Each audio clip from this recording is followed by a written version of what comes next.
So I want to start off by asking any brave soul who wants to start the conversation, what is this show about? Bullying. Thank you for starting us off.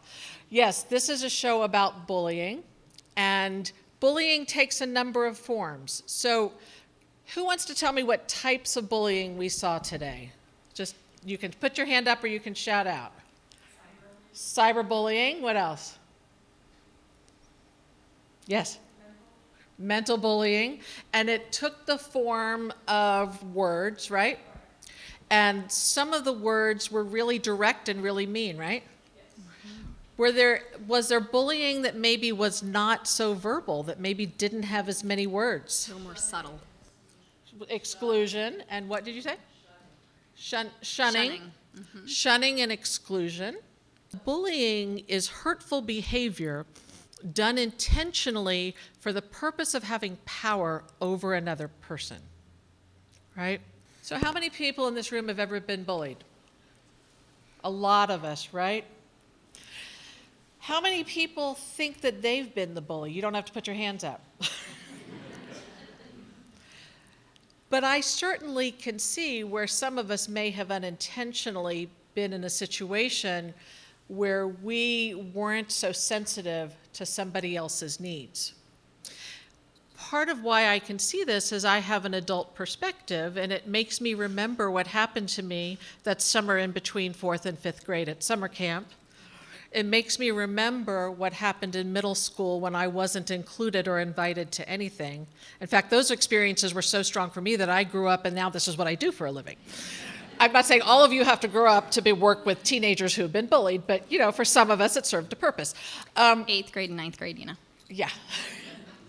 The good news is that most of us survived it, and the message to the kids today is if you're in situations like this that are difficult, you will survive it too. But being able to ask your parents about it and knowing that you're not alone and not the only one who's ever been through it can help you understand how you can get through it too. Why do you think people feel a need to bully? What do you think they are? They want power, right? Mm-hmm. Any idea why someone like Stephanie would do it? To feel better about herself. What else? Take it out on others, the situation she had at home. The other thing I would add to that too is maybe the behavior she was seeing that was being modeled for her, right? That this is how you behave, right? Anybody else? Displacing the anger, absolutely. And so it's bad for the bullied, the person who is the victim, and we can all see why. Let's talk about what are the effects on the people that are the bystanders. Why is bullying bad for the bystanders? Does anybody want to give a comment on what effect it maybe had on Kayla or Rebecca? Aha. Really good point. It changes the norm. And how hard is it from an adult perspective, there's part of me that wished those girls would have stood up and said, that's not right. Right? And they didn't do that. Why do you think they didn't do that? They don't want to be the next victim, right? Absolutely. So we're all trying to figure it out. And part of the pressure in a society that really rushes adulthood and presents kids with technology and tools and concepts that they maybe don't know how to drive yet, like social media, like sexuality in the songs and the visual images and the movies and the culture. It's as if you're giving 12-year-olds keys to a car, right? You wouldn't give it. How many of you think 12-year-olds should drive cars? Oh, you wish.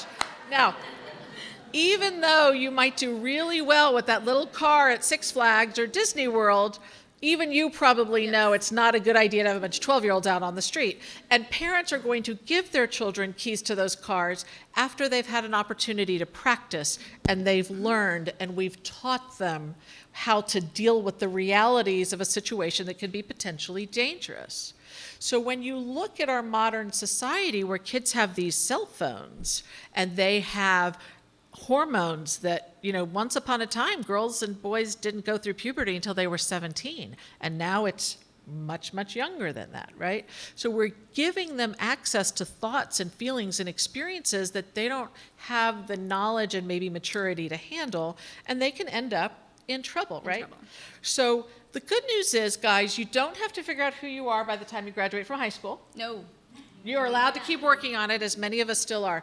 But the second question of adolescence, as you learning and you grow and you get these skills that makes you different from being a little kid, is, am I normal? And to me, that's a proxy for, am I valued? Exactly. And, a lot of this has to do with the actual brain development too, right? There's obviously the social pressures and all of this, but when we look at where they are at in brain development, it makes a lot of sense what they're struggling with, right? So I'd like to make three particular points before I forget. One is, how do we help these kids to help themselves? And the second is how adults can be helpful. So when we talk about kids and how they can help themselves, we as parents give all these lectures about don't succumb to peer pressure and stand up and do the right thing. But sometimes when you're in the middle of the sleepover, if you stand up and say, that's not nice, I'm calling my mommy to pick me up, then you get the big loser label, right? So it's hard to do. So as parents, we have to understand that. We have to teach our kids how to be defenders. We talked about the bully, we talked about the victim, we talk about the bystanders who are just watching and get sucked up into the drama, but then they're not learning healthy development skills either. But a defender is something we want all of us to be, and we want our kids to be, so that when somebody says something mean and somebody else goes along with it, the defender can say, she really did have a good serve, and I think that's more important than just being on the team last year. And when a defender can be a second voice and have one more person behind it, really helpful to say, yeah, that's right, her serves really were good. If one more person has said, but her serves were good, what would have happened to Stephanie? She might have shut her down. It might have made her think of it differently. It might have taken some of that power away. So we have to train our kids and practice these conversations when you hear stories about what's happening in their lives, or when you see a movie together or a TV show or anything else. But another really important piece here, and the reason why all of you teenagers who brought your parents with you today, I want you to understand you did a great job making them come, because it's, like I said, it's like your little kids with keys to a car. You haven't done this before, but they have. Your parents have perspective, and your parents have advice for you that you might learn something from. But most importantly, if your parents can just be a sounding board, just to let you think out loud and process your thoughts and keep that conversation going, it gives you a safe place to talk and think about how else you might be able to handle it. And you might choose to ask them their advice, because they might actually have some. And so, or not, but I promise you, your parents did not grow up under rocks. Most of them have a little bit of a clue. And so, parents, what I would encourage you to understand is that when you see your kid being fussy or irritable, because what did Abby do when her mother tried to support her? She snapped back, she bit her head off. And what did Abby's mother do? Well, okay, fine, and she storms off. You're going to talk to your father. So as a parent, I understand. I've been in that position myself. And as parents, we have to take that deep breath and realize that and understand that kids in trouble don't need more trouble. Kids in trouble need help. And so I'm going to ask all the parents to take a deep breath when you're really frustrated at the drama going on. Try to remember the show and try to think about what you might be able to do to help. You want to talk about crisis? Agreed. Yes. Crisis. Crisis Yes. lines. Crisis lines. Signs of real trouble. So signs of real trouble. So of course, towards the end of the show, right? We kind of see it all kind of come to a head. And we see the cutting, right? So we see one kid in crisis very clearly with the cutting, but then what about Abby as well, right? Now she's put in this position of, oh dear God, what do I do? And she even said, I don't know what to do. How do I help you, right? Sometimes the signs of crisis, like we were just saying, are much more subtle than that, right? The signs for Stephanie were there. They were just way more subtle because this can be covered, right? It was the irritability. It was, and for Abby too, we saw irritability. We saw decreased interest in the things that they enjoyed doing, difficulty sleeping, changes in peer group, decreasing grades. We saw mom's email. Perfect, by the way. Okay.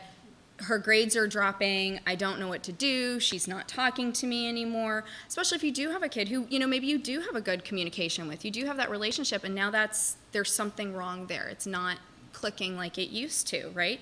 Any kind of significant change in your child's behavior or what you know to be them, okay? But that irritability in particular, changing grades, all of those things can all be signs of either a current crisis or an impending crisis.